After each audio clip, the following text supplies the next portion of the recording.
It's Kai Burkhart with CNN Underscored, and today I am in Moab, Utah to talk about if a rooftop tent is right for you.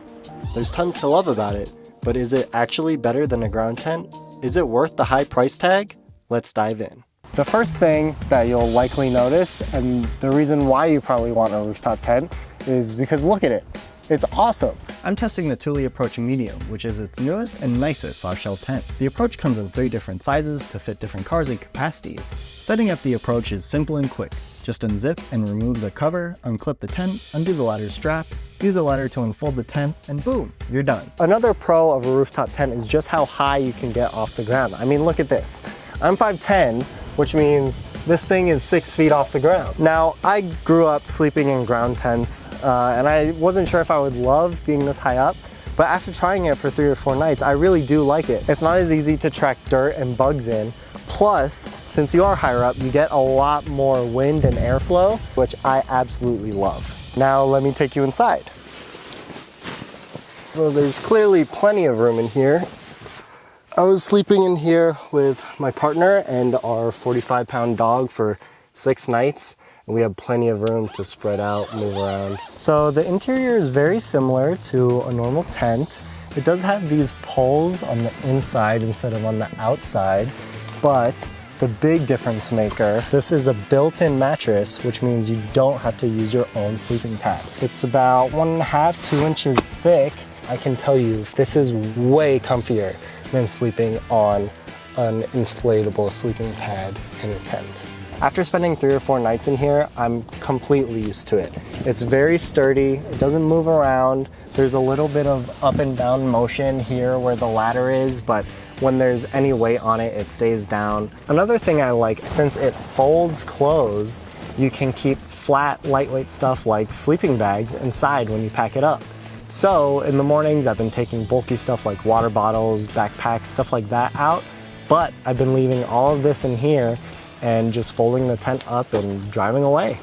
You know, I was very surprised at how stable it felt and how quickly you grow accustomed to sleeping up in the air on top of your car. A big allure of rooftop tents is the promise of faster setup and takedown times. To test this, I timed myself setting up and bringing down the Thule Approach alongside my favorite tent that I've used for years, the Nemo Dagger 2. The rooftop tent took about 2.5 minutes to set up and 5 minutes to take down. My ground tent took 7.5 minutes to set up and 5.5 minutes to take down. So even though I have a soft shell rooftop tent, it was still faster than a ground tent. If you're trying to use a rooftop tent, there's a lot of things you'll need to know about your car to see if it's compatible. You will want to take into account the weight that your rooftop can support, as well as its mounting structure if you don't have one already. Another thing to consider with both rooftop tents and ground tents is finding that perfectly flat spot to sleep. With ground tents, it's pretty easy because you can walk around your site, scope out a good spot, but with a rooftop tent, you have to find a spot that your whole car is completely flat on. Sometimes that's pretty hard, so you might have to put a rock underneath your wheel to make it level. The Thule Approach is great for people whose #1 priority is comfort and who have the money to spend. The mattress, elevated sleeping position, and blazing fast setup and breakdown times are fantastic features, and they really pay off if you enjoy dispersed camping or overlanding, and you're not sure exactly where you're going to sleep at night. Having a rooftop tent definitely lowers your gas mileage. I've had this tent on top of my car for almost a month now, and it's lowered my average by 2 to 3 miles per gallon. Another con of the rooftop tent is you have to fold it up whenever you want to drive somewhere. Now, with a normal ground tent, when you get to your site on Friday night, you set it up, you can just leave it there for the whole weekend. But with a rooftop tent, if you want to go anywhere, drive to a trail, to do a hike or anything like that, you do have to put it away completely to drive, and then once you come back that night, after you're done with all your activities, you have to reset it up again. The biggest, most obvious con to rooftop tents is the price.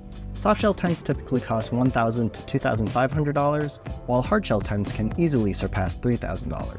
You could buy an extremely spacious, luxurious ground tent for less than half the cost of even a cheap rooftop tent. So, is a rooftop tent better than a ground tent? Obviously, it depends.